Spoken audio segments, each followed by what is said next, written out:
Okey, kita masuk kepada kritikan kepada buku ni. Aku ada 3 kritikan kepada buku ni. Yang aku rasa kritikan ni perlu diberi perhatian. Mungkin perlu dijelaskan kalau ada edisi-edisi yang akan datang. Mungkin perlu dibuat pembetulan dalam buku ni, dalam cetakan-cetakan yang akan datang. Okey, yang pertama, pada muka surat 38, penulis ada mengatakan tentang hypothermia. Sebab ada salah seorang kawan penulis lah, dia menggigil, keterlaluan dan pening kepala. Kami terfikirkan 2 perkara, adakah hypothermia atau altitude sickness. Kami menilai kedua-dua simptom. Lepas tu, ada diliskan kat sini lah, hypothermia, altitude sickness. Lepas tu, bila aku tengok lah dan aku juga cek DDC dan sebagainya, hypothermia dia tak ada demam. Tengok kat dalam buku ni pun tak ada dijelaskan simptom-simptom ni adalah demam. Tapi, benda yang memeningkan kepala aku adalah kenapa pada muka surat 41 penulis bagi tahu kat sini, saya memeriksa Amjad yang masih hypothermia. Ada juga keresahan, perasaan resah dalam hati saya. Khawatir kesihatan Amjad semakin teruk. Saya memberi Amjad air suam dan paracetamol. Tu aku macam, Ustaz, paracetamol? Sebab kita tahu PCM, paracetamol, ataupun dekat setengah negara gunakan nama acetaminophen. Fungsi dia ada 2 lebih kurang. Pain reliever, satu lagi antipyretic agent, ataupun kita kata antipyretic agent ni dia untuk kurangkan demam lah, ubat demam dan juga ubat tahan sakit. So macam aku wonder lah, kalau dia hypothermia ni kalau tengok CDC pun dia tak include fever, dia tak include demam. Kenapa bagi paracetamol? Mungkin aku fikir balik, mungkin sebab paracetamol tu untuk kurangkan kesakitan.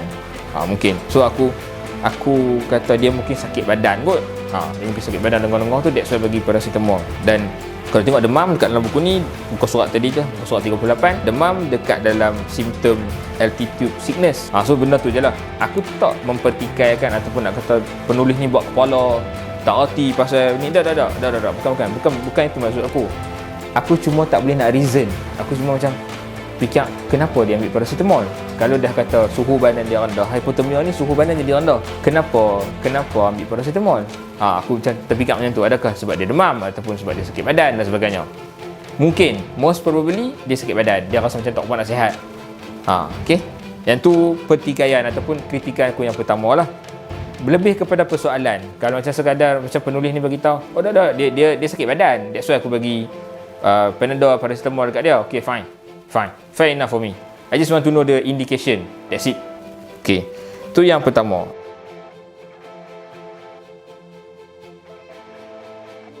Yang kedua, aku agak terkilan pada agak, sebab untuk sesetengah event ataupun sesetengah peristiwa ke, dia pergi ke tempat yang huge, yang besar, yang bagi aku sangat-sangat memorabilia misalnya, gambar tak ada.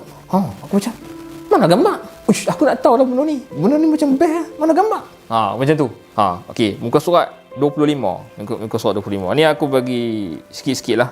Ada disertakan, disebut di sini, dia kata, tiba-tiba kami mematikan langkah kerana terdengar kibasan sayap yang kuat di atas pokok. Suaranya yang tajam, kasar dan kadang-kadang seperti orang mengilai. Bulu pelepahnya hitam, paruh merah dan kuning, seperti bentuk buah pisang di atasnya. Ekornya panjang dan menjulur. Kalau tidak silap saya, itu burung enggang badak. Rezeki kita dapat tengok. Sebenarnya susah nak jumpa burung ni, ujar Alung. Tu aku macam, aku tulis sini, tak ambil gambar ke? Tu aku fikir, enggang badak dengan kenyalang lain-lain lah. Aku fikir tu. Dah lah, aku ni bukan jenis kenal burung sangat. Mungkin tak ambil gambar pada waktu ni. Mungkin letih, tak ada nak snap gambar apa semua. Tapi kalau untuk event yang besar, jumpa benda macam, ni jangan jumpa ni, mana gambar? Yes, aku nak tengok gambar. Okay, muka surat 55. Kita tengok, disebut kat sini macam, kami sempat menyaksikan pemandangan yang mengagumkan. Air sungai yang mengalir deras menuruni kecerunan empangan 100 meter dengan lebar 6 meter. Empangan kukuh yang dibuat daripada roller compacted konkrit dan mampu menampung air sehingga 245 meter. Aku macam, Ustaz, yang mana satu lah? Kat mana? Ada ke gambar? Ke aku tak jumpa? Pemandangan indah. Dan aku lebih prefer lah kalau macam kata pemandangan indah, jangan lambatkan gambar tu, kan? Macam tulis-tulis pemandangan indah, terus letak gambar.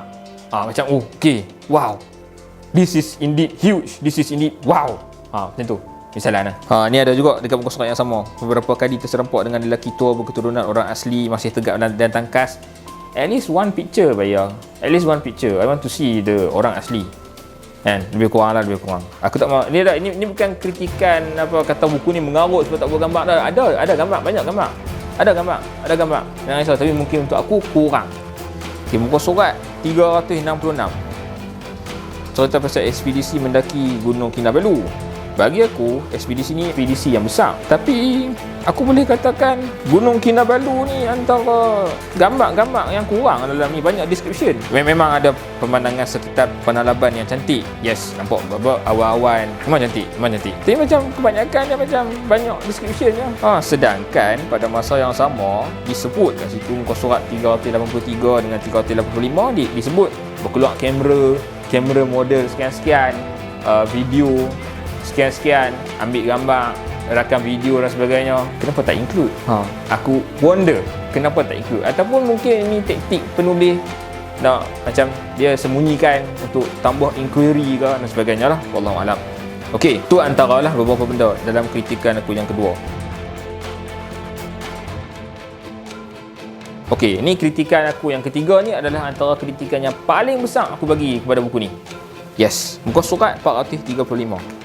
I will explain why. 435, tuan-tuan, kita tengok ditulis kat sini, apabila melihat alam, dia kata lihatlah juga kewujudan dan sifat Allah. Titipkan selawat kerana nur Rasulullah SAW adalah pusat bagi alam, memiliki energi kebaikan yang paling kuat. Sesungguhnya nur Rasulullah SAW adalah seawal kejadian. Daripada nur itu maka Allah mencipta segala makhluk langit dan bumi, sama ada yang gaib dan nyata, serta menjadikan rahmat bagi sekalian alam. Ada ditulis kat dalam buku ni, muka surat 435. Aku tak setuju dengan kenyataan ni sebab dia mengaitkan dengan Nur Muhammad. Okey, aku tak setuju bila dikatakan awal kejadian, seawal-awal kejadian tu adalah Nur Muhammad dan sebagainya. Mungkin penulis tak tahu. Yes, mungkin penulis tak tahu. Dan bila, sebab aku ada semak, aku ada dengar beberapa video dan aku tak bagi link video tu lah. Aku lebih percaya dengan kritikan buku kepada buku. Boleh rujuk dalam satu buku soal jawab A to Z tentang tasawuf. Yang ni tulisan Sahibus Samahah Datuk Dr. Zulkifli Muhammad Al-Bakri.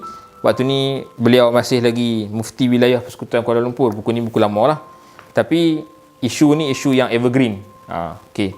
Boleh tengok dalam muka surat 212 tentang makhluk Allah pertama.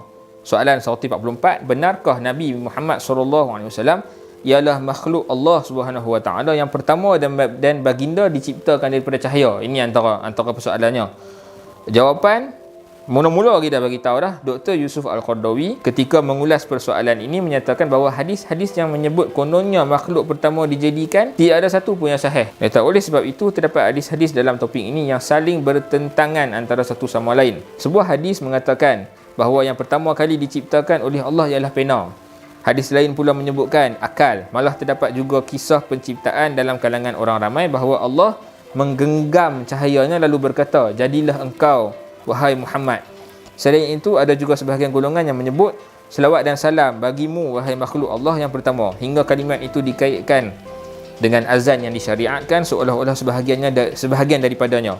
Dakwaan seperti ini tidak berlandaskan riwayat yang sah dan tidak logik, malah tidak membantu memartabatkan agama Islam dan tidak menyumbang kepada perkembangan peradaban dunia.